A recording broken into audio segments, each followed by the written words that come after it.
Guys, welcome back to my YouTube channel. So guys, ഇന്നത്തെ നമ്മളെ video എന്താ വെച്ചാൽ നമ്മളൊന്ന് പുറത്തു പോകണം, ബാക്ക് ടു സ്കൂൾ ഷോപ്പിംഗ് എന്നൊക്കെ പറയാം. പ്രൊഡക്റ്റ് ഞാൻ കാണിച്ചു തരും കേട്ടോ. അപ്പം ഈ തീവണ്ടി കാര്യം കാണുമ്പോൾ ഭയങ്കര ഇഷ്ടമായിരുന്നു കേട്ടോ. അങ്ങനെ നമ്മൾ എത്തി നമ്മൾ സ്ഥലത്തി നമ്മളെ കോഴിക്കോട് ബീച്ചാട്ടോ. അപ്പം നല്ല സൺസെറ്റ് ഉണ്ടായിരുന്നു, അടിപൊളി കേട്ടോ. ചായയൊക്കെ കുടിച്ചിരുന്നു, പക്ഷെ അതൊന്നും നമുക്ക് എടുക്കാൻ പറ്റിയിട്ടുണ്ടായിരുന്നു. നല്ല കാറ്റിനെ കുറിച്ചിട്ട് അങ്ങനെ പിന്നെ കുറേ സൺസെറ്റൊക്കെ കണ്ടിട്ട് ഇപ്പോൾ കുറേ ആയി പുറത്തെടുത്ത്.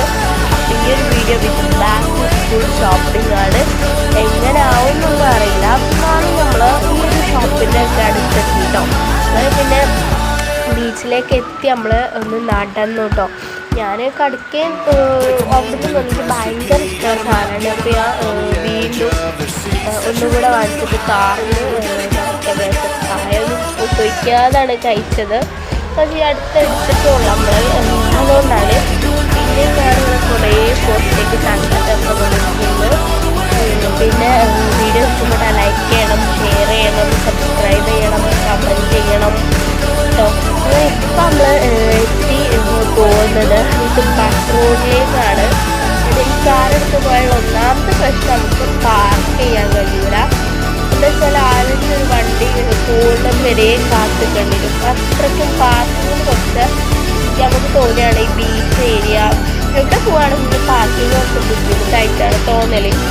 അങ്ങനെ പിന്നെ നമ്മൾ ബസ് റോഡ് തന്നെയാണോ എനിക്ക് നല്ല സംശയമുണ്ട്. അങ്ങനെ നമ്മളിവിടെ എത്തിയിട്ട് നമ്മൾ ഉപ്പിലിട്ടൊക്കെ കാറിലൊക്കെ കൊണ്ടുപോയി തന്നീനു. എന്താ വെച്ചാൽ ഇറങ്ങാനൊരു എന്താ അറിയില്ല, ഒരു ഇതില്ല.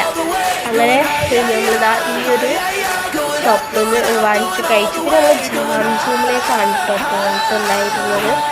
അങ്ങനെ നമ്മൾ ജാംജൂമിലൊക്കെ എത്തി. ഒരു പ്ലാൻ നോക്കിയിട്ട് പക്ഷേ ഭയങ്കര റേറ്റ് ആയിരുന്നു. പിന്നെ നമ്മൾ വാട്ടർ ബോട്ടിൽസും അങ്ങനത്തെ പിന്നെ കുറേ ഐറ്റംസൊക്കെ തന്നെ നോക്കിയിട്ടുണ്ടേനു. പിന്നെ നമ്മളങ്ങനെ ജാംജൂമിൽ ഷോപ്പിംഗ് ആയിട്ട് നമ്മളങ്ങനെ അറിയാം. അപ്പോൾ നമുക്കിതൊക്കെ ജാംജൂമിൽ ഫ്രീ കിട്ടിയിട്ടുള്ള ഐറ്റംസ് ആയിട്ട് ഇതൊക്കെ ഞാൻ അനിയനെ കൊടുത്തു. അപ്പോൾ ഓക്കെ, ബൈ.